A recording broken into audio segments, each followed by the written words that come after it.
और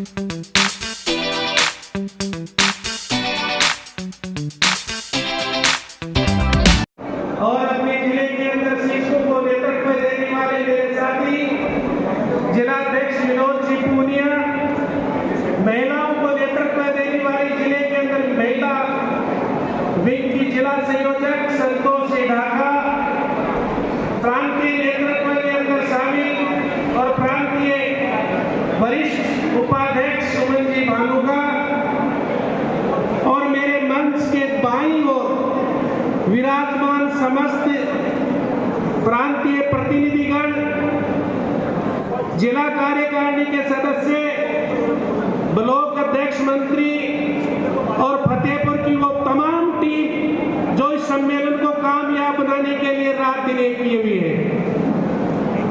लेकिन मेरे सामने विराजमान पूरे जिले से पधारे हुए इन गुरुजन गणों के लिए मैंने 2 लाइनें लिखी हैं, वो आपके सामने मैं आज करना चाहता हूँ। क्योंकि भूमिका का निर्वहन करने वाले जिले के तमाम मेरे क्रांतिकारी साथी और बहनें, इस मंच के माध्यम से मैं आप सबका क्रांतिकारी अभिनंदन करता हूँ और स्वागत करता हूँ। आज इस मंच के माध्यम से मैं जो प्रतिवेदन आपके सामने प्रस्तुत कर रहा हूँ, उस प्रतिवेदन के केंद्रीय बिंदु है शिक्षक समाज और विद्यार्थी। लेकिन इसके बीच के अंदर इन तीनों को दिशा देने के लिए, जो व्यवस्था देने के लिए प्रांत के अंदर जो सरकार होती है, केंद्र के अंदर जो सरकार होती है, जिनके सामने अपना ये बातें रखना चाहते हैं। सबसे पहले मैं एक शिक्षक की बात करना चाहूंगा, क्योंकि जिला स्तरीय शैक्षिक सम्मेलन है, इसलिए शिक्षकों की बात पहले बनती है। शिक्षक को चाहिए सामाजिक सुरक्षा। सामाजिक सुरक्षा के लिए उनको सेवानिवृत्ति के बाद भी पेंशन की आवश्यकता होती है। मैं धन्यवाद देना चाहूंगा पूर्ववर्ती सरकार को, जिन्होंने पुरानी पेंशन व्यवस्था बहाल की। लेकिन वर्तमान में जो सरकार बन रही है, उनके माध्यम से आज तक एक बयान नहीं आया कि जो पुरानी पेंशन व्यवस्था पूर्ववर्ती सरकार ने जारी की थी, उसको हम बनाए रखेंगे।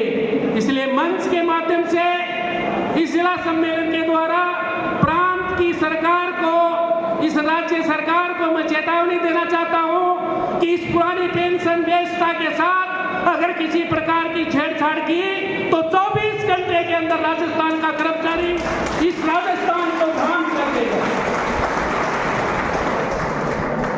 इस पुरानी पेंशन व्यवस्था पर जो तलवार लटकी हुई है, उसका कारण है पीएफआरडीए बिल। और यह पीएफआरडीए बिल केंद्र सरकार ने पारित किया है, और उस पीएफआरडीए बिल के कारण ही 2004 के अंदर जो कर्मचारी लगे थे, उनका हजारों करोड़ रुपया अटका हुआ है। और जब तक ये पीएफआरडीए बिल रद्द नहीं होता, संगठन इस मुद्दे पर आंदोलन जारी रखेगा और संघर्षरत रहेगा। ये सामाजिक सुरक्षा के लिए बिंदु है जिस पर मैंने अपनी बात रखी है। दूसरा बिंदु है राष्ट्रीय शिक्षा नीति की समीक्षा की बात चारों तरफ लगी हुई है।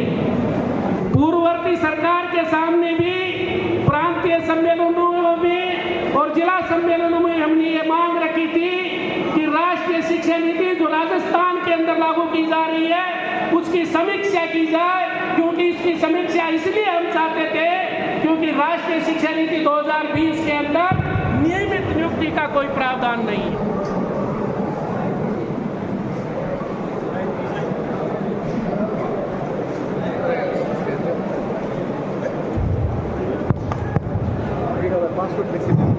राष्ट्रीय शिक्षा नीति 2020 में नियमित नियुक्ति का कोई प्रावधान नहीं है। जो भी नियुक्तियां होंगी संविदा के आधार पर होगी और उनके वेतन और भत्तों की व्यवस्था विद्यालय की एसडीएमसी निर्धारित करेगी। इसलिए हम उसकी समीक्षा की मांग करते थे। साथ ही विद्यार्थियों के लिए जो उन्होंने प्रावधान किए हैं, 6 वर्ष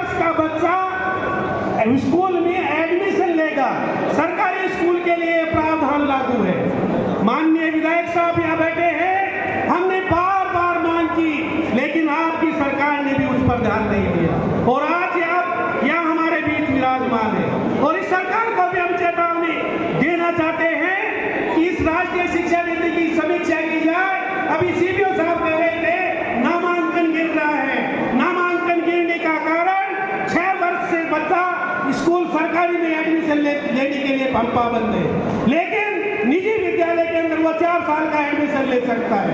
ये कहाँ का न्याय है? कहाँ ये सार्वजनिक शिक्षा को बचाने की बात हो रही है? न पूर्ववर्ती सरकार ने ध्यान दिया, न वर्तमान सरकार इसका ध्यान दे रही है।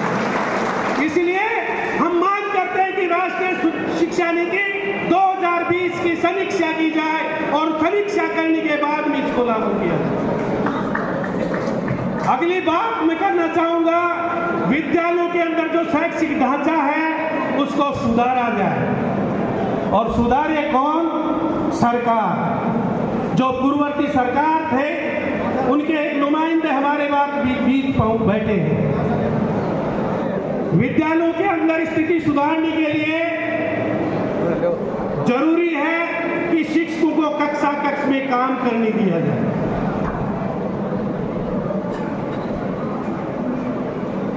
शिक्षकों को गैर शैक्षिक कार्यों से मुक्त किया जाए।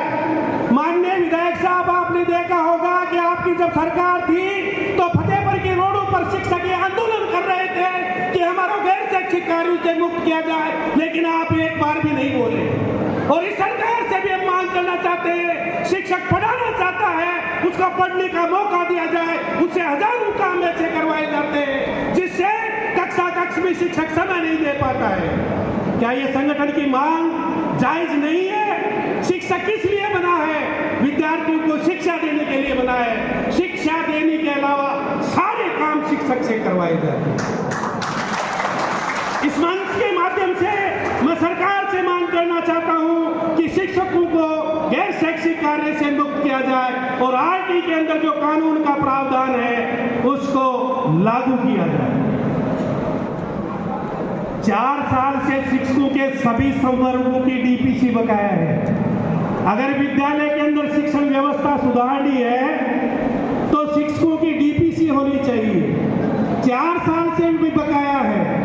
पिछले सम्मेलनों में भी हमने मांग उठाई थी, आज भी हम मांग उठा रहे हैं कि ये डीपीसी कर दीजिए।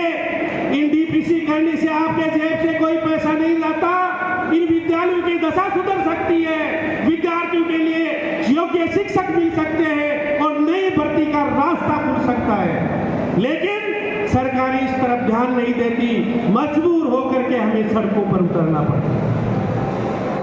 जब तक इन नीतियों की तरफ जनप्रतिनिधि ध्यान नहीं देंगे, लेकिन कहां से व्यवस्था सुधरेगी? कैसे व्यवस्था सुधरेगी?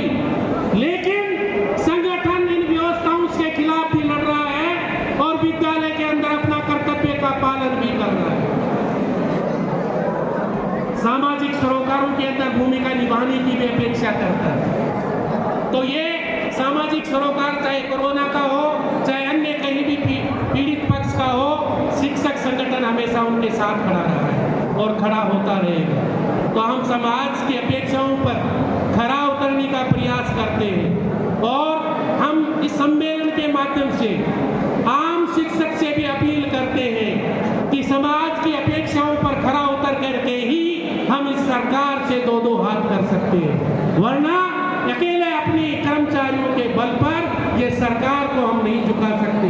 ये चारों तरफ जो पोस्टर लगे हुए हैं पिछले 5 साल के अंदर भी लगे हुए थे, आज भी लगे हुए हैं और जब तक शिक्षक और समाज एक साथ नहीं खड़ा होगा ये लगे रहेंगे और ये सार्वजनिक शिक्षा बर्बाद होगी रहेगी। इसलिए जरूरी है समाज को साथ लेकर के आंदोलन करना। सरकार से संगठन का टकराव क्यों होता है? क्यों हो जाते हैं अपन सरकार के आगे सामने? जब शिक्षा विभाग का मुखिया महिलाओं के बारे में अमर्यादित टिप्पणी करता है, पूरे समाज के अंदर कुछ जनप्रतिनिधि बोलते हैं, मैं उनका शुक्रिया अदा करना चाहता हूं, लेकिन राजस्थान शिक्षक संघ शेखावत हर जिले में पुतला जला करके उस अमर्यादित बयान की निंदा करता है और इस मंच के माध्यम से भी शिक्षा मंत्री द्वारा भी दिए गए बयान की मैं निंदा करता हूँ और हाथ करके खड़ा करके निंदा प्रस्ताव पास करने की आप लोगों से भी उम्मीद करता हूँ। क्या निंदा प्रस्ताव पास करना चाहते हैं? शिक्षा मंत्री के खिलाफ जो महिलाओं के संबंध में अमर्यादित टिप्पणी की, सभी साथियों ने हाथ करके खड़े करके उस अमर्यादित बयान की निंदा की है और हम मांग करते हैं सरकार से कि शिक्षा मंत्री को इस प्रकार के बयान देने से रोके, अगर नहीं रुकता है तो उनको बर्खास्त करें।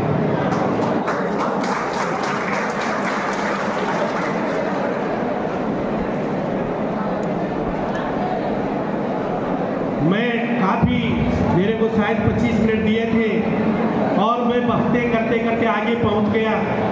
तीसरा बिंदु रहा शिक्षार्थी का यानी विद्यार्थी का। विद्यार्थी इस पूरे संगठन के अंदर समाज और शिक्षक के बीच में जो दूरी है वो विद्या के मंदिर में भगवान है हमारे लिए और विद्यार्थी को केंद्र मान करके ही हम शिक्षण का कार्य करते हैं। उस विद्यार्थी को केंद्र मान करके ही उसके जो सामाजिक सरोकार है उनसे हम सरकारों से टकराते हैं। जो विद्यार्थी विद्यालय में आ रहा है उसकी अपेक्षा क्या होती है?